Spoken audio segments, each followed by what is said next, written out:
তো এটা হচ্ছে তোমার ক্লাস লেকচার 3 স্পোকেন এর যে রাইটিং এর। তো আজকে হচ্ছে যেটা শিখবো ওইটা হচ্ছে তোমার বি ভার্ব। হ্যাঁ, বি ভার্ব বলতে আমরা কি বুঝি? Am is are, was were এবং মডাল ভার্ব। মডাল ভার্ব হচ্ছে 17টা কি 18টা আছে, ওই shall, should, could, might, will এরকম সামথিং আছে ওগুলা। তারপর হচ্ছে আমরা একটা বাক্য কিভাবে বড় করবো ওটা হচ্ছে তোমার একটা বেসিক কিছু রুল শিখবো। আর হচ্ছে ধরো হচ্ছে আমার আছে আমার নাই। যদি এটা বলি ধরো হচ্ছে আমারটা কার আছে কিন্তু আমার একটা হেলিকপ্টার নাই, মানে I have a car, I don't have any helicopter. আর কমন মিস্টেক কিছু হচ্ছে আমরা বেসিক্যালি মানে প্রতিদিন আমরা ভুল করি কিছু ইংলিশ, ওইটা হচ্ছে আমি টোটালি আর কি এখন বলে দেবো। ইন টোটাল হচ্ছে এগুলো নিয়ে আজকে লেকচার আমি সাজাইছি, ঠিক আছে? ওকে, তো হুম। নিয়ে যাই। হ্যাঁ, শোনা যাচ্ছে। হ্যাঁ, ওকে। তো প্রথমে হচ্ছে বিভাগ নিয়ে আলোচনা করি। সেটা হচ্ছে বিভাগ আমরা সবাই বলি, যেমন আই হ্যাভ, মানে বিভাগ বলতে আমরা সবাই জানি যে এগুলো হয়, কিন্তু হচ্ছে আমরা ছোটবেলা থেকে পড়ে আসছি যে বিভাগ, হ্যাঁ অ্যামিজার, ওয়াজার এগুলো হচ্ছে বিভাগ।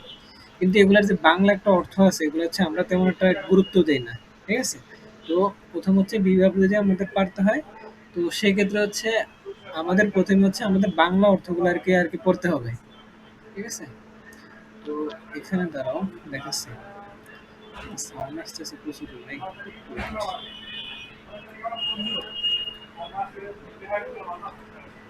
তো এটা হচ্ছে আমাদের বি ভার্ব এবং হচ্ছে মডাল ভার্ব, দুটোটা আমি একসাথে দিয়ে দিছি বোঝার সুবিধার্থে, ঠিক আছে?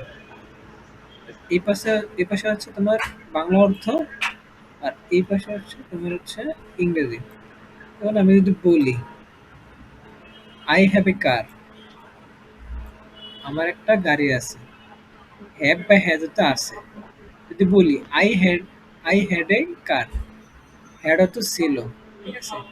আই হ্যাড এ কার, আমার একটা গাড়ি ছিল, এরকম, ঠিক আছে? যদি বলি উইল হ্যাভ, মানে হচ্ছে থাকতে পারে। প্রথমে এটা হ্যাভ মানে আছে, হ্যাড তো ছিল, উইল হ্যাভ তো থাকতে পারে, কুড হ্যাভ মানে থাকতে পারতো, মে হ্যাভ থাকতেও পারে, মাইট হ্যাভ হয়তো থাকতে পারে, মাস্ট হ্যাভ এটার অর্থ হচ্ছে অবশ্যই থাকবে, ঠিক আছে? আর নিড টু হ্যাভ মানে থাকা দরকার, আর নিডেড টু হ্যাভ এটার অর্থ হচ্ছে থাকা দরকার ছিল, আর শুড হ্যাভ বিন মানে হওয়া উচিত ছিল। তো তোমার মেন কাজ হচ্ছে ভাই, তুমি চোখ বন্ধ করে এগুলো দুমদাম মুখস্থ করে ফেলবা।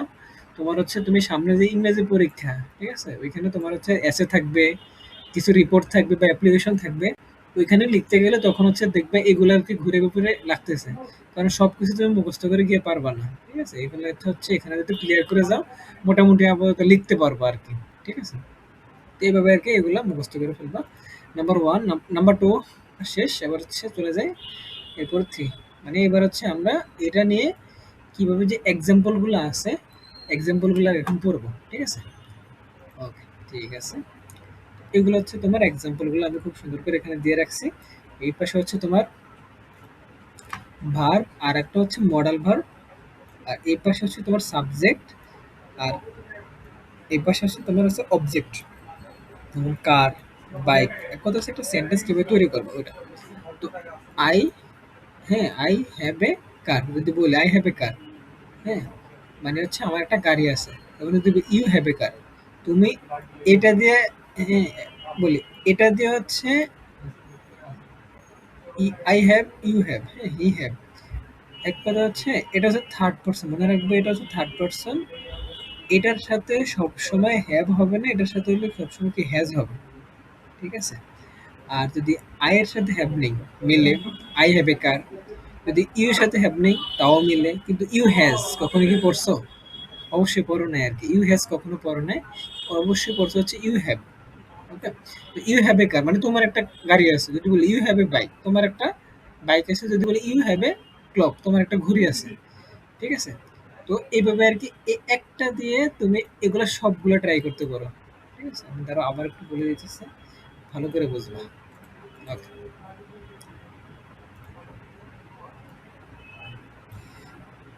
ধরো এখানে তুমি মাত্র আই নিলা, কথা কি শোনা যাচ্ছে শোন? হ্যাঁ, শোনা যাচ্ছে। এখানে তুমি শুধুমাত্র হচ্ছে আই নিলা, সাবজেক্টটা নিলা, সাবজেক্টের সাথে হচ্ছে এগুলা তুমি সব ব্যবহার করতে পারো, শুধুমাত্র এই হ্যাজ ছাড়া। কারণ হ্যাজ অলওয়েজ ইউজ হচ্ছে তোমার থার্ড পারসন সিঙ্গুলার নাম্বার দিয়ে, হ্যাঁ? হ্যাজ বাদে বাকি যেগুলা আছে ওগুলা সবগুলা তুমি হচ্ছে বাক্য গঠন করতে পারো। ঠিক আছে? যেমন বলতে পারো I have a car, I had a car, I will have a car, I will, তারপর হচ্ছে মে। মে হচ্ছে ইউর সাথে ব্যবহার হয়। I might have a car, I need to have a car, I needed to have a car, I should have been car. এভাবে আরকি একটার সাথে তুমি সবগুলো আরকি দিতে পারো। এরপর যে ইউর সাথে দিতে পারো শুধু হচ্ছে হ্যাজ বাদে। তুমি হির সাথে দিতে পারো হি হ্যাড এ কার, তার একটা গাড়ি ছিল। তো এইভাবে আরকি সবগুলোর সাথে, হ্যাঁ? সবগুলোর সাথে একটা, একটা নিয়ে দেন হচ্ছে তুমি আরকি বাক্য গঠন করতে পারো। ঠিক আছে? এই আর হচ্ছে এরপরে চলে যাব ওই যে কিছু বেসিক রুলে। সেটা হচ্ছে তোমার এগুলো হচ্ছে তোমার প্রিপজিশনে লাগবে। তারপর হচ্ছে তোমার একটা বাক্য গঠন করতে যাবে তোমার নিজের পরিচয়, হ্যাঁ? আহ, যদি দিতে চাও তাও হচ্ছে এগুলো লাগতে পারে। তোমার হচ্ছে সকাল, সন্ধ্যা, রাত এরকম আর কি লাগবে আর কি এগুলো। তো প্রথমে আর কি দেখে preposition of time and place, মানে কোনো দিন তারিখ বার, এটা হচ্ছে অন বসে। আর যদি সময় বলে সেক্ষেত্রে হচ্ছে এট বসে। আর হচ্ছে মাস, বছর, বড় শহর যদি থাকে সেক্ষেত্রে হচ্ছে ইন বসে। যেমন যদি বলি বাংলাদেশের রাজধানী হচ্ছে ঢাকা, হ্যাঁ? তো যদি বলি আই লিভ এট ঢাকা, এটা বলি না, আই লিভ ইন ঢাকা।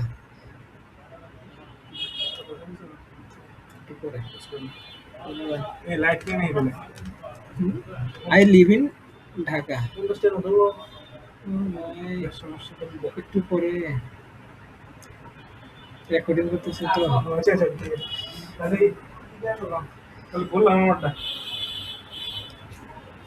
হ্যাঁ, শোনা যাচ্ছে? হ্যালো? হ্যাঁ, শোনা যায়। ওকে, ঠিক আছে। তো এখন হচ্ছে আহ, যেটা বললাম, যদি বলি আমি ঢাকায় বাস করি, আই লিভ ইন ঢাকা। যদি আমি আরেকটা বলি, হ্যাঁ, এই একটা কোথায় ব্যবহার হবে যদি সময় যদি বলি, যেমন ঢাকার ভিতরে তুমি এখন আছো কই? মোহাম্মদপুরে না? এই ধরো হচ্ছে ঢাকা। ঢাকার ভিতরে একটা ছোট একটা হচ্ছে তোমার উপজেলা বা হচ্ছে থানা বলতে পারো মোহাম্মদপুর আছে। তো বড় শহরের ক্ষেত্রে মনে রাখবা হচ্ছে ইন, আর ছোটর ক্ষেত্রে অলওয়েজ হচ্ছে এট। যেমন হচ্ছে বলি আমি ঢাকা শহরে মোহাম্মদপুরে বাস করি। আই লিভ ইন ঢাকা এট মোহাম্মদপুর। বুঝছো? এট যেমন আমি যদি লালবাগ বলি এট লালবাগ। আমি যদি বলি হচ্ছে গুলশান এট গুলশান, কখনো এখানে ইন হবে না। বুঝছো? ওটা কারণ হচ্ছে ঢাকা একটা রাজধানী। রাজধানীর ভিতরে হচ্ছে তোমার ওই জায়গাটা। বড় জায়গার ক্ষেত্রে ইন, আর ছোট যদি থাকে সেক্ষেত্রে ওই রাজধানীর ভিতরে তাহলে হচ্ছে এট বসে। হ্যাঁ? ওকে, ঠিক আছে। তারপর হচ্ছে তোমার এখানে হচ্ছে এটা মনে রাখবা, সকাল, বিকাল, সন্ধ্যা, এর আগে হচ্ছে ইন দা, যেমন ইন দ্য মর্নিং, হ্যাঁ? সকাল বিকাল সন্ধ্যা এর আগে হচ্ছে ইন দা বসে। যেমন in the morning, in the afternoon, in the evening, এগুলো আর কি মনে রাখবো। এরপর হচ্ছে ধরো লাস্ট যেটা রুলটা মনে হয় না, হ্যাঁ, একটা রুল। ধরো তোমার আমাদের যে এসে আছে, আমাদের যে রিটেনে এসএসসিতে আর সরি অনার্সে যে এসে আছে, ওটা আর কি এসে মানে হচ্ছে তোমার একটা রচনা লিখতে দেবে। ধরো এখন লিখতে দিলে হচ্ছে তোমার ফেসবুক দিয়ে, লিখতে দিলে এখন তুমি বললা যে হচ্ছে প্রথমে একটা ইন্ট্রোডাকশন, বডি, আর একটা হচ্ছে তোমার কনক্লুশন, তিনটা পার্ট থাকে আর কি একটা ইয়ার এসের।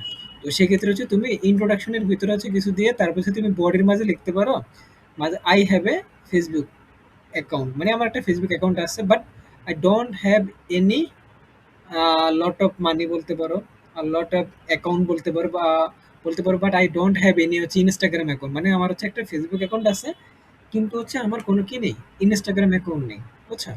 এভাবে আর কি বাক্যটা গঠন করতে পারো। তো সেক্ষেত্রে হচ্ছে তোমার এখানে বলতে পারো হচ্ছে আমার আই হ্যাভ এ হাউস, মানে আমার একটা ঘর আছে বা বাড়ি আছে, but I don't have any a lot of money, কিন্তু আমার মানে অত টাকা নাই। ঠিক আছে? এটা দিয়ে বাক্য অনেক বড় করতে পারো আর কি। ঠিক আছে?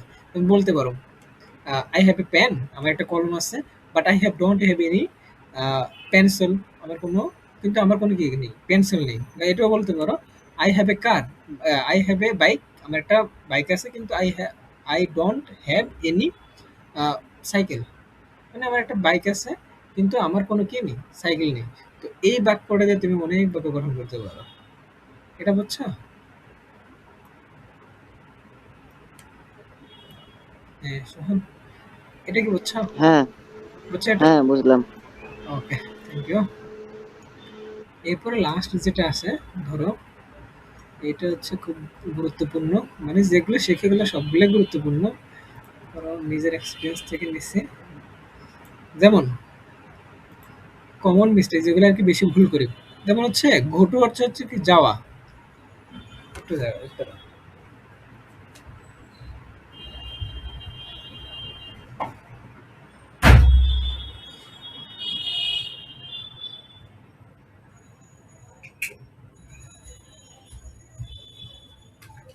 যেমন এখানে হচ্ছে তোমার গোটু মানে কি যাওয়া, অলওয়েজ মনে রাখবে হচ্ছে আসার, যাওয়া আসার সব জায়গা টু নিয়ে যাবো। ধরো হচ্ছে ছোটবেলা হচ্ছে তোমার কি নানু বাড়ি গেছো না, বা খালা বাড়ি গেছো, বা তোমার আঙ্কেল আন্টিদের বাড়িতে গেছো, তো ওইখানে যাওয়ার সময় হচ্ছে তুমি অনেক কিছু নিয়ে যাইতা, বিস্কিট মিষ্টি অনেক কিছু নিয়ে যাইতা। হ্যাঁ, তো অলওয়েজ মনে রাখবা তুমি যদি বিদেশ যাও, হ্যাঁ, মানে এক কথা হচ্ছে তুমি দেশের ভিতরে যদি কোথাও যাও, এক কথা দেশের ভিতরে, বিদেশ না এটা, দেশের ভিতরে যদি কোথাও যাও তাহলে হচ্ছে তুমি ওটা সবসময় হচ্ছে ওটা গোয়ের সাথে হচ্ছে টু নিয়ে যাবা, ঠিক আছে? আর বিদেশের ক্ষেত্রে কখনো টু নিয়ে যাবা না। দেশের ক্ষেত্রে হচ্ছে অলওয়েজ টু নিয়ে যাবা।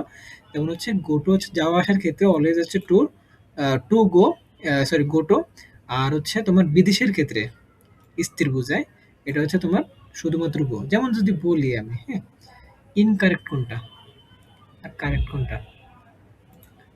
যেমন এখানে আছে ইনকারেক্ট হচ্ছে আই গো টু অ্যাব্রোড, এটার কারেক্ট হচ্ছে আই গো অ্যাব্রোড। যদি আমি মানে দেশের ক্ষেত্রে বলি, যেমন বলি যদি আমি বাড়ি যাব, আই গো টু হোম, এটা হচ্ছে আমার নিজের দেশে নিজের মাতৃভূমিতে আমি আছি, এজন্য হচ্ছে আমি ঢাকা থেকে আমার ভোলায় টু নিয়ে যাব। কিন্তু আমি যদি বলি আমি সিঙ্গাপুর যাব, হ্যাঁ, বা আমি বিদেশ যাব, তো সেক্ষেত্রে হচ্ছে তোমার হচ্ছে অলওয়েজ মনে রাখবা টু হবে না, অলওয়েজ আই গো অ্যাব্রোড। কারণ ওটা হচ্ছে তোমার স্থির একটা কিছু বোঝে, আর দেশে যেটা থাকবে নিজ দেশে ইংলিশ গ্রামারে বা ব্রিটিশ এক্সেন্সে, ওটা হচ্ছে তোমার গতিশীল বোঝায়, বুঝছো? তাই অলওয়েজ মনে রাখবা দেশের ক্ষেত্রে গো টু, আমি যেখানেই যাব ওইখানে হচ্ছে I go to home, I go to Cox's Bazar, হ্যাঁ, I go to Sajek, I go to Bandarban, I go to Rangamati, এরকম সামথিং টু সে তুমি বলতে পারো, ওকে? আর হচ্ছে যদি বিদেশ যাই, হয় অস্ট্রেলিয়া যাই, I go abroad, I go Australia, এরকম সামথিং বলবা, ঠিক আছে? এই অলওয়েজ গো বলবা, আই গো অ্যাব্রোড বিদেশের ক্ষেত্রে। তো এটা শেষ আমাদের কমন মিস্টেক ইংলিশ। এরপর হচ্ছে আমরা লাস্ট, একেবারে লাস্ট যেটা আছে, এটা চলে যাব ওয়ার্ড ইউজেস, শব্দের সঠিক ব্যবহার। ধরো এখানে হচ্ছে অনেক ক্ষেত্রে, দেখো এই যে এখানে বলি, যেমন টকিং সব ক্ষেত্রে, স্পিকিং ভাষার ক্ষেত্রে, এই দুইটা, যেমন এই দুটোই বলি। যেমন স্পিকিং মানে হচ্ছে ভাষার ক্ষেত্রে, টক অর্থ কি কথা বলা, তাই না? স্পিক অর্থ কি হ্যাঁ, তাও কিন্তু কথা বলা, এটা জানো? বলো। কিন্তু হুম, এগুলা তুমি যখন হচ্ছে তুমি মানে বলতে যাবে বা লিখতে যাবে কোথাও, তো সেক্ষেত্রে হচ্ছে তুমি মানে ওই সেন্টেন্স কোন আঙ্গিকারে হবে ওটা অনুসারে লিখতে হবে। যেমন হচ্ছে স্পিকিং যেটা আছে ভাষার ক্ষেত্রে, যদি তুমি ভাষা এখানে উল্লেখ করো, যেমন আমাদের মাতৃভাষা হচ্ছে বাংলা, স্পিক দ্য ট্রুথ বা স্পিক বেঙ্গলি, ওই ক্ষেত্রে হচ্ছে ভাষার ক্ষেত্রে হচ্ছে তুমি স্পিকিংটা ইউজ করবা। বাকি যত জায়গা আছে ভাই, ভাষা বাদে বাকি যত জায়গা আছে ওইখানে হচ্ছে তুমি টকিং ব্যবহার করবা, আচ্ছা? ঠিক আছে, হুম, এরপরে চলে ঠিক আসো আছে। তোমার হচ্ছে জাস্ট, আরেকটা হচ্ছে অলরেডি, তাই না? জাস্ট মানে হচ্ছে এইমাত্র, আর অলরেডি হচ্ছে ইতিমধ্যে। যেমন এগুলো হচ্ছে বেশিরভাগ হচ্ছে যখন আমরা হচ্ছে সিম্পল কমপ্লেক্স কম্পাউন্ড ওই সেন্টেন্স গুলোতে চাবো, তখন আর কি এগুলো আর কি বেশি ইউজ হয়। তো এইখানে আর কি মনে রাখবা জাস্ট মানে এইমাত্র, অলরেডি মানে, অলরেডি মানে হচ্ছে ইতিমধ্যে। একটু wait। আরেকটা হচ্ছে তোমার দৌড়ে যাব, এটার ইংলিশ হচ্ছে ফর, আর হতে থেকে হচ্ছে সিন্স।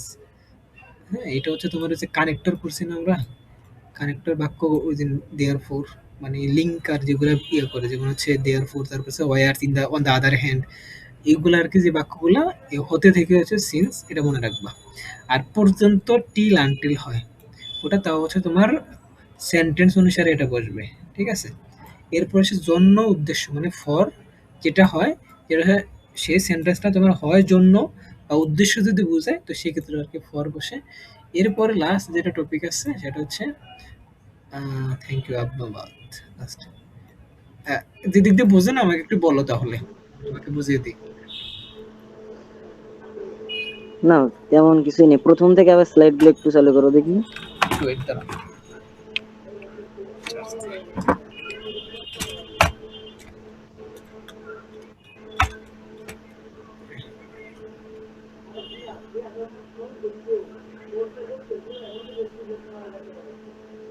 হুম, চেঞ্জ করো।